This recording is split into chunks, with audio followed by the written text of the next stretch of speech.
ఈ సినిమా గురించి చెప్పాలంటే ఈ సినిమాలో నటించిన హీరో నాగదుర్గకి హీరో అని ఎందుకు అంటున్నానంటే పోస్టర్లో తనను చూసినప్పుడు నాకు విజయశాంతి కనిపించింది. ఒకప్పుడు లేడీస్ సూపర్ స్టార్ అంటే తనను హీరోయిన్ అని ఎవరు అనలేదు, హీరోనే అన్నారు. నాకు నాగదుర్గం చూసినప్పుడు కూడా ఒక హీరోలాగా కనిపించింది కాబట్టి తనను హీరోగానే సంబోధించాను. ఆల్ క్రాఫ్ట్స్ అన్ని శాఖల వారికి పేరు పేరున ధన్యవాదాలు.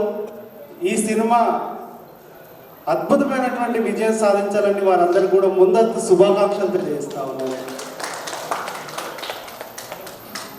ఎవరి గురించి అన్న మర్చిపోతే క్షమించాలి. ముఖ్యంగా మా ప్రొడ్యూసర్స్కి ప్రత్యేక ధన్యవాదాలు. ఎందుకు అనంటే సమస్థాయిలో సంగీతాన్ని అందించినటువంటి యువ సంగీత దర్శకుడు తమ్ముడు మదినికి కూడా ప్రత్యేక అభినందనలు తెలియజేసుకుంటున్నాను. Thank you.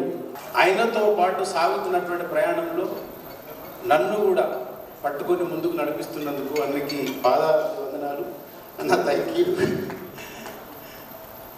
వాస్తవానికి కాసల శ్యామన్న అన్నకి బాగా దగ్గర, అన్నతోని అన్ని పాటలు రాయించవచ్చు. లేదు నువ్వు కూడా ఒక పాట రాయని చెప్పేసి నన్ను ముందుకు నడిపిస్తున్నాడు అన్న. థ్యాంక్ యూ వెరీ మచ్ అన్న.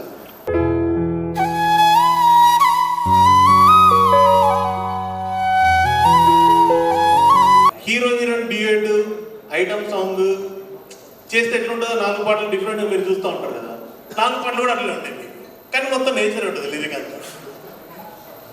సో అట్లా ప్రయోగం చేసాం. తప్పకుండా మన సినిమాని మీరు అందరూ ఆదరించి, ఇక్కడ ఎంతమంది ఉన్నారు, ఇప్పుడు ఒక 200 మంది ఉన్నారు. మీరు కష్టపడితే 2 కోట్ల మంది మన సినిమా తీసుకురావాలి మనస్ఫూర్తి కోరుకుంటున్నా. అండ్ నాకు ఇక్కడ కొంతమంది కావాల్సిన వ్యక్తులలో రాజన్న ఎప్పటి నుంచో 10 years బ్యాక్ నుంచి అన్న సినిమాకు ప్రోగ్రామింగ్ అంటే కీబోర్డ్ ప్రోగ్రామింగ్ చేస్తున్నాను నేను అన్న సినిమాకి. అక్కడి నుంచి మది నువ్వు బాగా చేస్తున్నావు అని అప్పట్లో నన్ను ప్రోత్సహించుకుంటూ వచ్చినాడు రాజన్న. సరే ఇంకా అన్న నాకు సినిమా ఇచ్చేంత వరకు నేను ఎదిగినా అన్న నాకు ఇవ్వడం అనేది I'm very happy to that actually. మన ఇంకా మొత్తం వస్తే కింద 2 పునాదులు ఉన్నాయి ఈ సినిమాకి. మల్లిక్ అన్న అండ్ విష్ణు అన్న. అవి అన్న కూడా వచ్చి ఫస్ట్ 4 పాటల వరకు వాళ్ళకి వినిపించలేదు. 4 పాటల తర్వాత వచ్చి ఒకసారి ప్లే